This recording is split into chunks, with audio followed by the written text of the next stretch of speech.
আসসালামু আলাইকুম। সবাই কেমন আছেন? আশা করি সবাই ভালো আছেন। আজ আপনাদের জন্য নিয়ে এসেছি গভীর সেই রাতের গল্পের ৫ নম্বর পর্ব। আশা করি গল্পটি আপনাদের ভালো লাগবে। তাহলে চলুন শুরু করা যাক। উনি বলে, পেটে ব্যথা কমেছে? আমি বললাম, না। উনি বলে, খুব বেশি হচ্ছে? আমি বললাম, হুম। এবার উনি হঠাৎ আমাকে অবাক করে দিয়ে আমাকে ছেড়ে দিয়ে উঠে গেল। এমনটা কোনোদিনও হয়নি।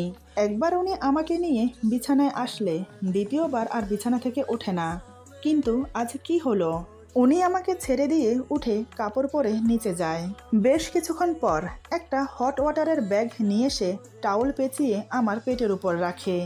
উনি বলে, এটা দিয়ে রাখো, একটু আরাম পাবে। আমি ওনার আচরণ দেখে একটু অবাক হলেও আবার মনে মনে ভাবছি, আরাম হবে না কচু হবে। একে তো তুই আমাকে নরক যন্ত্রণা দিচ্ছিস, তোর ইশারায় আমাকে নাচাচ্ছিস।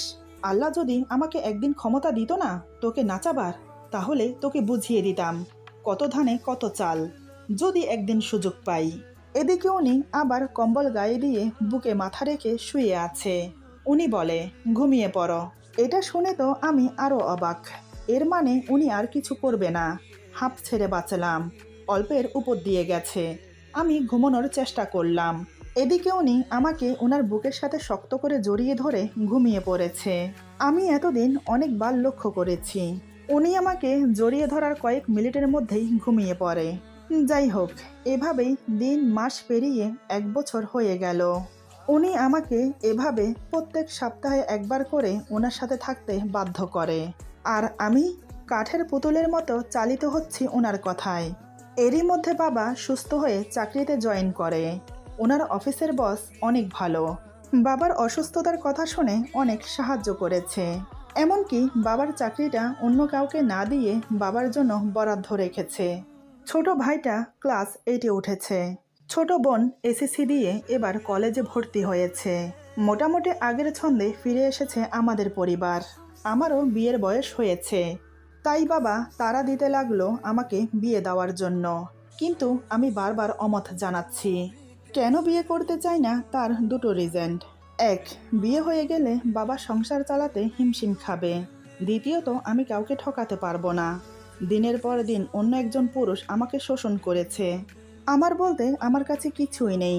যাকে জীবনসঙ্গী বানাবো তাকে দেওয়ার মতো আমার কাছে অবশিষ্ট কিছুই নেই। তাই আমি চাই না কাউকে ঠকাতে। কিন্তু সেটা আমি মা বাবাকে বলতে পারছি না।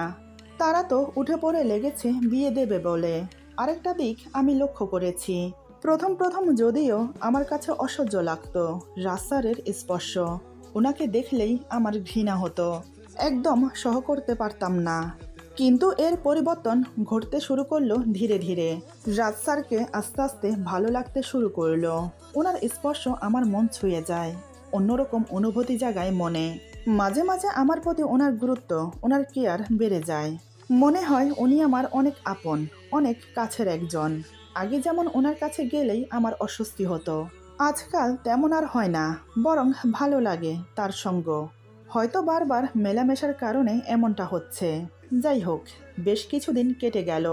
আজ অফিসে যাওয়ার সময় আমাকে একটু তাড়াতাড়ি অফিস থেকে আসতে বলছিল মা। জিজ্ঞেস করাতে বলে কাজ আছে। কি কাজ আছে সেটা আর বলেনি। তাই আমি আর গুরুত্ব না দিয়ে অফিসে চলে গেলাম। অফিসে গিয়ে আজ আমার একটু তাড়াতাড়ি ছুটি চাই স্যারকে জানাই। স্যার আমাকে জিজ্ঞেস করে, কিসের জন্য ছুটি চাও? সত্যি বলতে আমি নিজেও জানি না কেন আমাকে তাড়াতাড়ি যেতে বলেছে। আমি বললাম, জানি না, মা বলেছে তাড়াতাড়ি যেতে।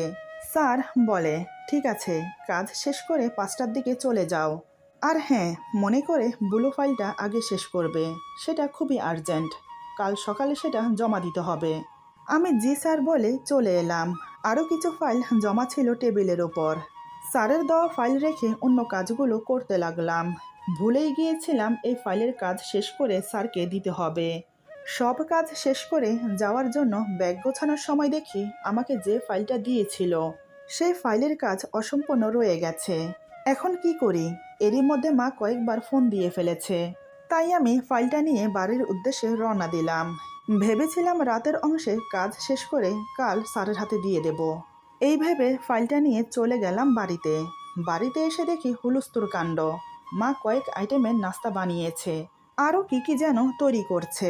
মা আমাকে দেখে বলে, অবশেষে এলি, যা সময় নষ্ট না করে ফ্রেশ হয়ে রেডি হয়ে নে, কিছুক্ষণের মধ্যে ছেলেপক্ষ চলে আসবে তোকে দেখতে। মায়ের কথাগুলো আমার শরীরে যেন কাটার মতো বিঁধছে। আমাকে না জানিয়ে ছেলেপক্ষকে আসতে বলেছে, মানে আমাকে একবার অন্তত জিজ্ঞেস করার প্রয়োজন ছিল। আমি জানি তারা তাদের দায়িত্ব পালন করতে চায়, কিন্তু আমি জেনে বুঝে অন্যকে ঠকাবো কি করে। এদিকে রাত আনুমানিক 7টা হবে। তখনই ছেলেপক্ষ এলো আমাকে দেখার জন্য। প্রথম দেখাতেই ছেলের মা বাবার পছন্দ হয়ে যায় আমাকে, এমনকি ছেলেরও পছন্দ হয়। তাদের আচার ব্যবহারে বোঝা যাচ্ছে তারা অনেক ভালো ফ্যামিলিতে বিলং করে। ছেলেটা দেখতেও বেশ। তারা নাস্তা করে বসে আছে একসাথে পাকা কথা বলার জন্য। এদিকে বাবা এখনো আসেনি, আমিও ওখানেই বসেছিলাম। বেশ কিছুক্ষণ পর রুমে চলে গেলাম। রুমে গিয়ে মাত্র বসেছি, এমন সময় পরিচিত একটা কণ্ঠ কানে এলো। আমি দরজার কাছে দাঁড়িয়ে পর্দা সরিয়ে একটু উকি মেরে দেখেই আমি যেন সেখানেই জমে গেলাম। আমি কখনোই আশা করিনি বা ভাবতেও পারিনি এই অসময়ে উনি এখানে থাকবেন। আসলে রাস্তার এসেছেন আমাদের বাড়িতে। বাড়ির ঠিকানা কোথায় পেল তাও জানি না। আমি তো বেকুবের মতো সেখানেই দাঁড়িয়ে আছি। উনি হঠাৎ এখানে কেন? বেফাস কিছু বলে না দেয়। স্যার ভেতরে এসে সবাইকে উদ্দেশ্য করে সালাম দেয়। স্যার বলে, সরি, আমি মনে হয় অসময়ে চলে এসেছি। মা বলে, কিন্তু তুমি কে বাবা? স্যার বলে, আসলে আমি রোদেলার অফিসের বস। একটা আর্জেন্ট ফাইল ওর কাছে রয়ে গেছে, সেটা নিতে এসেছি। খুবই দরকার কি না, তাই। আপনি যদি একটু কষ্ট করে রোদেলাকে ডেকে দিতেন তাহলে ভালো হয়। কথাটা শুনে আমি ফাইলটা হাতে করে বেরিয়ে এলাম। আমি বললাম, সরি স্যার, একটু তাড়াহুড়োর মাঝে ছিলাম, তাই ভুলে গেছি ফাইলটা কমপ্লিট করতে। বাসায় নিয়ে এসেছি রাতে বসে করে নেব ভেবে। এদিকে আমার ভেষ আর পোশাক দেখে স্যারের বুঝতে বাকি রইল না আসলে এখানে কি চলছে। স্যার বলে, কোনো সমস্যা না, আমি করে নেব, তুমি ফাইলটা আমাকে দিয়ে দাও। আমি ফাইলটা স্যারের হাতে দিয়ে সোজা আবার ভেতরে চলে গেলাম। ততক্ষণে মা স্যারের জন্য চা বানিয়ে নিয়ে এসেছে। প্রথমে রাস্তার খেতে চাইল না, তারপর কি মনে হতেই উনি চায়ের কাপ হাতে নিয়ে ছেলের পাশে বসে পড়ে। মানে যে ছেলের জন্য আমাকে দেখতে এসেছে সেই ছেলের পাশে বসেছে। স্যার চায়ে চুমুক দিয়ে ফিসফিস করে ছেলেটাকে বলে, তুমি কি এই মেয়েকে দেখতে এসেছো? ছেলেটা লাজুক হেসে বলে, হুম। স্যার বলে, পছন্দ হয়েছে মেয়ে? ছেলেটি বলে, হুম, খুব পছন্দ হয়েছে। ছেলেটার কথা শুনে স্যারের গায়ে যেন আগুন জ্বলে উঠল। স্যার বলে, মেয়েটিকে যে বিয়ে করতে এসেছো, মেয়েটির ব্যাপারে খোঁজ খবর নিয়েছো কি? ছেলেটি বলে, না। কেন? স্যার বলে, কেন সেটা পরে বুঝতে পারবে, তবে আর কোনো মেয়ে পেলে না নিজের জন্য, শেষমেশ এমন একটা মেয়েকে বিয়ে করবে? স্যারের কথা শুনে ছেলেটা চিন্তায় পড়ে গেল। এমন মেয়ে মানে? ছেলেটা বলে, আপনি কি বলতে চাইছেন? স্যার বলে, এই মেয়ের চরিত্র ভালো না, আসলে ওকে আমি ইউজ করি। নিশ্চয়ই তুমি অন্যের ইউজ করা জিনিস নেবে না। তুমি চাইলে নিতে পারো, তবে ইনটেক না। আমার কথাগুলো আবার কাউকে বলতে যেও না, তাহলে কিন্তু সমস্যায় পড়বে। দেখো, আমি তোমার ভালোর জন্যই কথাগুলো বলছি। এই মেয়েকে বিয়ে করলে তুমি ঠকবে। ততক্ষণে চা খাওয়া শেষ। স্যার উঠে দাঁড়িয়ে ফাইল হাতে নিয়ে বিদায় নিয়ে চলে গেল। স্যার চলে যাওয়ার সাথে সাথে ছেলেটা তার মাকে বলে, আমি এই বিয়ে করব না। কথাটা শুনে রীতিমতো সবাই অবাক। যে ছেলে নিজের মুখে বলেছে মেয়ে আমার পছন্দ হয়েছে, বিয়ে করলে আমি তাকেই করব, সে ছেলে এখন হঠাৎ বিয়ে করতে না করছে কেন? ছেলে যখন বিয়ে করতে রাজি না, তাই ক্যান্সেল করে দিয়ে তারা চলে গেল। এদিকে আমি ভাবনায় পড়ে গেলাম, হঠাৎ কি এমন হলো যার জন্য ছেলেটা এমন করলো? এটা একটা অপমানজনক কাজ হলো। মুখের উপর বলে দিল বিয়ে করবে না। আমি ঘরে শুয়ে শুয়ে কান্না করছি, নিজের জন্য না, আমার ফ্যামিলির মুখ ছোট হয়ে গেল সেটা ভেবে। পরের দিন আমি অফিসে গেলাম। অফিসে যাওয়ার সাথে সাথে কেবিনে বসেছি কি বসিনি, তখনই রাস্তারের জরুরি তলব পড়ল। জানি না এত সকাল সকাল কেন আমাকে ডাকছে। কেবিনের দরজার সামনে দাঁড়িয়ে অনুমতি নিয়ে ভেতরে প্রবেশ করলাম। স্যার বলে, তোমাকে যে ছেলেপক্ষ দেখতে আসছে সেটা বললেই পারতে। আমি বললাম, সত্যি স্যার, আমি জানতাম না আমাকে যে ছেলেপক্ষ দেখতে আসবে। স্যার বলে, তা বিয়ের দিন কবে ঠিক হলো? আমি বললাম, না স্যার, এ বিয়ে হচ্ছে না। হঠাৎ স্যার আমাকে অবাক করে দিয়ে বলে, যাক, অবশেষে তাহলে বিয়েটা ভাঙতে সক্ষম হলাম। স্যারের কথা শুনে আমি তো চোখ বড় বড় করে স্যারের দিকে তাকালাম। তার মানে ওনার কারণে আমার বিয়েটা ভেঙেছে। কিন্তু উনি কি এমন বলল যার জন্য এক নিমেষেই বিয়েটা ভেঙে দিল? আমি বললাম, আপনি কি এমন বলেছেন ওদেরকে যার জন্য ওরা বিয়েটা ভেঙে দিতে বাধ্য হলো? স্যার বলে, বেশি কিছু বলিনি, শুধু বলেছি অন্যের ইউজ করা মাল তুমি পাচ্ছ। আসলে আমি ওকে ইউজ করেছি, চাইলে তুমি নিতে পারো, আমার কোনো সমস্যা নেই। ব্যাস, তাতেই কাজ হয়ে গেল। ওনার কথাগুলো শুনতে শুনতে আমার চোখ দিয়ে টপ টপ করে জল পড়ছে। উনি এমনটা বলতে পারলো? ওনার বিবেকে একটু বাঁধলো না? আমি কান্না করতে করতে বললাম, আপনি এমনটা বলতে পারলেন? আপনার মুখে কি একটুও আটকায়নি? আপনি এমন কেন করছেন আমার সাথে? আপনি কি চান? আপনি কি চান আমি সারা জীবন আপনার দেহরক্ষী হয়ে থাকি? আমারও তো জীবন আছে, আমারও তো স্বপ্ন আছে, আশা আছে, আকাঙ্ক্ষা আছে। আমারও তো ইচ্ছে করে নিজের মতো করে বাঁচি। আসলে আপনি কি চান আমার কাছে, বলেন তো? স্যার বলে, তুমি যা মন চায় তা ভাবতে পারো, আই ডোন্ট কেয়ার। যতক্ষণ না আমি নিজে থেকে তোমাকে মুক্তি দেব, ততদিন তুমি মুক্তি পাবে না। তবে আমি একটা কথা ভেবে পাচ্ছি না, তোমার তো লজ্জা হওয়া উচিত। আমার সাথে রাতের পর রাত এক বিছানায় কাটিয়ে, সর্বোচ্চ আমাকে দিয়ে, এখন অন্য আরেকজনের বউ হতে চাও। তার জন্য কি রেখেছ? কি আছে তোমার? আর আমার অনুমতি ছাড়া তোমার সাহস কি করে হলো ছেলেপক্ষের সামনে যেতে? মনে রেখো, আমার অনুমতি ছাড়া আর কখনো যদি বিয়ের পিঁড়িতে বসতে চাও, তাহলে কিন্তু এর ফল খুব খারাপ হবে। এখন আসতে পারো, হাতের কাজ তাড়াতাড়ি শেষ করো, রাতে আমার সাথে বাসায় যাবে। আমি কান্নামাখা মুখ নিয়ে বললাম, কেন স্যার? আজ তো আপনার বাসায় যাওয়ার কথা না, তাহলে কেন যাব? স্যার বলে, কেন যাবে সেটার কৈফিয়ত আমি দিতে বাধ্য নই। তোমার কাজ হলো আমি যা বলবো সেটা মেনে চলা। তুমি আমাকে না জানিয়ে ছেলেপক্ষের সামনে সেজেগুজে বসেছ, নিশ্চয়ই তোমার বিয়েতে সম্মতি ছিল। তা না হলে তুমি এত সুন্দর করে সেজেগুজে ওদের সামনে বসতে না। সত্যি কথা বলতে, কাল তোমাকে দেখে আমি চোখ সরাতে পারছিলাম না। তাহলে ওই বেচারার আর কি দোষ দেব? তোমাকে খুব সুন্দর লেগেছে। নীল রঙের শাড়ি, নীল রঙের চুড়ি, নীল পাথরের নেকলেস ও কানের দুল, ঠোঁটে লাল লিপস্টিক, চোখে মোটা করে কাজল, আর হালকা মেকআপে। উফ, কি অপূর্ব লাগছিলে তুমি। কথাগুলো বলতে বলতে উনি একদম আমার সামনে এসে দাঁড়ায়। তারপর আমার মুখ উঁচিয়ে ধরে একদম আমার মুখের সামনে ওনার মুখ নিয়ে এসে বলে, কাল তোমাকে ওই অবস্থায় দেখে কি ইচ্ছে করছিল জানো? সেখানেই তোমাকে জড়িয়ে ধরে শরীরের জ্বালা মেটাই। ইচ্ছে করছিল তোমার ওই লাল লিপস্টিকে দেওয়া ঠোঁট জোড়া মুখের ভেতর নিয়ে চুষে কামড়ে একাকার করে দেই। কথাটা বলতে বলতে ওনার ঠোঁট নেমে এলো আমার ঠোঁটের উপর। আমার ঠোঁটে ওনার ঠোঁট ডুবিয়ে চুমো খেতে লাগলো। দুই বাহু শক্ত করে ধরে আমাকে ওনার বুকের সাথে চেপে ধরে। উনি টেবিলে একটু হেলান দিয়ে বসে দুই পায়ের ফাঁকে আমাকে দাঁড় করিয়ে ওনার বুকের সাথে শক্ত করে জড়িয়ে ধরে। এক এক করে নিচের ঠোঁট উপরের ঠোঁট চুষতে থাকে, মাঝে মাঝে জিভ বুলিয়ে দেয় ঠোঁটের উপর। ওনার হাত আমার কোমর শক্ত করে খামচে ধরেছে। এদিকে আমি চোখ বন্ধ করে চোখের পানি ফেলছি, কিন্তু আমি কিছুই বলতে পারছি না। বেশ কিছুক্ষণ পর উনি আমাকে নিজে থেকেই ছেড়ে দেয়। আমাকে ছেড়ে দিয়ে আমার চোখে চোখ রেখে জোরে জোরে নিঃশ্বাস নিতে থাকে। উল্টো হাতে ঠোঁট মুছে বলে, কাল রাতে খুব ইচ্ছে করছিল তোমাকে এভাবে চুমো খাই, কিন্তু মানসম্মান বলে কিছু আছে তো, তাই বাধ্য হয়ে ছেড়ে দিলাম কাল রাতে তোমাকে। তা না হলে কাল রাতে যদি চাইতাম, তাহলে তুমি বাধ্য আমার বিছানায় আসতে। তুমি অনেক বড় অন্যায় করে ফেলেছ, তার শাস্তি তো তোমাকে পেতে হবে। তাই এ সপ্তাহে মোট 3 দিন তুমি আমার বাসায় যাবে। এটা তোমার উপরি শাস্তি। এই 3 রাত আমি তোমার সাথে কি কি করব, সত্যি আমি নিজেও জানি না। তোমার উপর আমি এতটাই রেগে আছি। এবার যাও, লক্ষ্মী মেয়ের মতো কাজ শেষ করে রেডি থাকো।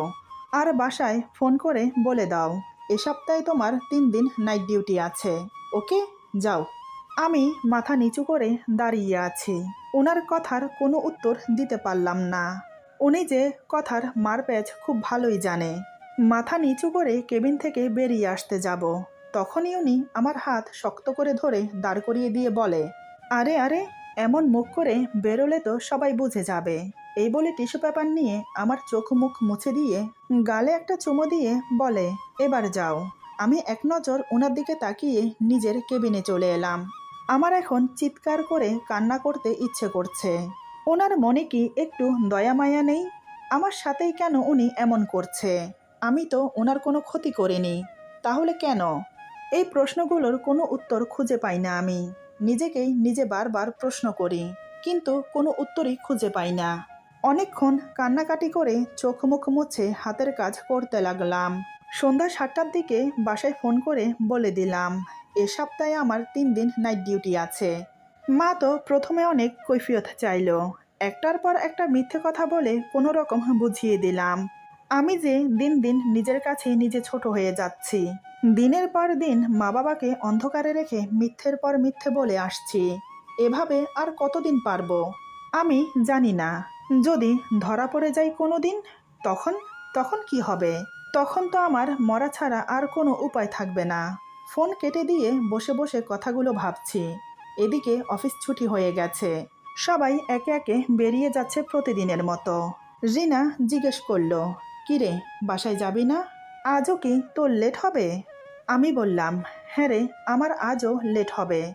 রিনা সন্দেহজনকভাবে ভুরু কুঁচকে বলে, আজকাল তুই মনে হয় একটু বেশি কাজ করছিস। ব্যাপার কি রে? স্যার মনে হয় আজকাল তোকে বেশি কাজ দিচ্ছে, নাকি অন্য কিছু চলছে? প্রায় দেখি স্যার তোকে কেবিনে ডেকে নিয়ে যায়। তোদের মাঝে কি কথা হয় জানি না, তবে তুই যখন বেরিয়ে আসিস কেবিন থেকে তখন তোকে অন্যরকম দেখায়। কেমন যেন চিন্তিত, ঘাবড়ে আছিস মনে হয়। এই, কি হয়েছে বলতো? আমি ওর কথা শুনে সত্যি ঘাবড়ে গেলাম। কি করে বোঝাই এখন? আমি নিজেকে স্বাভাবিক করে কিছু বলতে যাব, তখনই হঠাৎ পেছন থেকে স্যার বলে, কি ব্যাপার, তুমি এখানে কি করছো? তোমার তো ছুটি হয়ে গেছে। ওর কাজের ডিস্টার্ব না করে তুমি বাসায় যাও। তারপর আমাকে বলে, রোদেলা, কাজের সময় কথা বলা একদম পছন্দ করি না আমি। নিজের কাজ শেষ করো। স্যারের কথা শুনে রিনা আমতা আমতা করে বলে, সরি স্যার। এই বলে রিনা চলে গেল। আর আমি হাঁপ ছেড়ে বাঁচলাম। আরেকটু হলেই তো ধরাই পড়ে যেতাম, কারণ আমি কোনো কথাই খুঁজে পাচ্ছি না ওকে বলার জন্য। স্যার আমার টেবিলের উপর 2 হাতের ভর দিয়ে ঝুঁকে আমার দিকে তাকিয়ে বলে, রেডি হয়ে থেকো, আর কিছুক্ষণের মধ্যে আমরা বের হব। এই বলে উনি নিজের কেবিনে চলে গেল। আমি হাতের ব্যাগ গুছিয়ে রেডি হয়ে বসলাম। মনের ভেতর ভয় অস্বস্তি দুটোই কাজ করছে। উনি আমার উপর রেগে আছে। জানি না আজ উনি আমার সাথে কি কি করবে। হে আল্লাহ, এই কোন অমানুষের হাতে তুমি আমাকে ফেলেছ, যার মধ্যে কোনো মনুষ্যত্ববোধ নেই। কি এমন অপরাধ করেছি আমি, যার সাজা তুমি আমাকে দুনিয়াতে দিচ্ছ? তারপরেও আমি তোমার উপরে ভরসা করে আছি আল্লাহ, আমাকে রক্ষা করো তুমি। আরও নানান কথা ভাবতে লাগলাম। কিছুক্ষণের মধ্যে স্যার আসলো। এসে বলে, চলো। আমি ব্যাগ কাঁধে নিয়ে উনার পিছু নিলাম। গাড়ির কাছে আসতেই উনি সামনের দরজা খুলে দিল। আমি উঠে বসলাম। এরপর উনি উঠে বসে গাড়ি স্টার্ট করে দিল। রেডিও অন করতেই একটা গানের সুর ভেসে এলো। গানটা ছিল, ভুল কি আমারই ছিল? তুমিও কি ভুল করনি? আমি কি একাই কেঁদেছি? তুমিও কি একটু কাঁদনি? কেন মনকে বোঝাতে পারি না? ওরে মন, ফিরে চলো না। এই গানটা শুনে উনি বার কয়েক আমার দিকে তাকালো। এদিকে আমি মনে মনে ভাবছি, হ্যাঁ, ভুল তো আমি করেছি সব। যে আপনার মতো একটা মানুষকে বিশ্বাস করে টাকা ধার চাইতে গিয়েছি। আপনাকে বিশ্বাস করে প্রথম রাতে সব কিছু উজাড় করে দিয়েছি। আপনাকে বিশ্বাস করে না পড়ে এগ্রিমেন্টে সাইন করে দিয়েছি। আর সেই বিশ্বাস আর ভুলের মাসুল আমাকে এখন প্রতিনিয়ত দিতে হচ্ছে। প্রতিনিয়ত মেলে ধরতে হচ্ছে এই শরীরটাকে আপনার সামনে। চাহিদা মেটাতে হচ্ছে আপনার শরীরের। জানি না কবে শেষ হবে ভুলের মাসুল। আদতেও কি শেষ হবে? আরও নানান কথা ভাবতে ভাবতে কখন যে বাড়ির গেটের কাছে চলে এলাম বুঝতেই পারিনি। দারোয়ান গেট খুলে দিতেই গাড়ি বাড়ির ভেতরে প্রবেশ করলো। স্যার বলে, আমরা চলে এসেছি, নেমে আসো। আমি কোনো কথা না বলে চুপচাপ গাড়ি থেকে নেমে এলাম। প্রতিদিনের মতো ওনার পিছু পিছু বাড়ির ভেতরে প্রবেশ করলাম। আজও ড্রয়িং রুমে কাজের মেয়েগুলো দাঁড়িয়ে আছে। স্যার বলে, খাবার গরম করে আমার রুমে পাঠিয়ে দাও।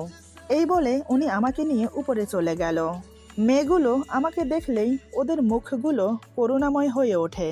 ওরা আমার চেহারা দেখেই বুঝতে পারে যে আমি স্বেচ্ছায় এখানে আসি না, আমাকে যে এসব করার জন্য বাধ্য করে, এটা ওরা বুঝতে পারে। কিন্তু কিছু বলার সাহস নেই।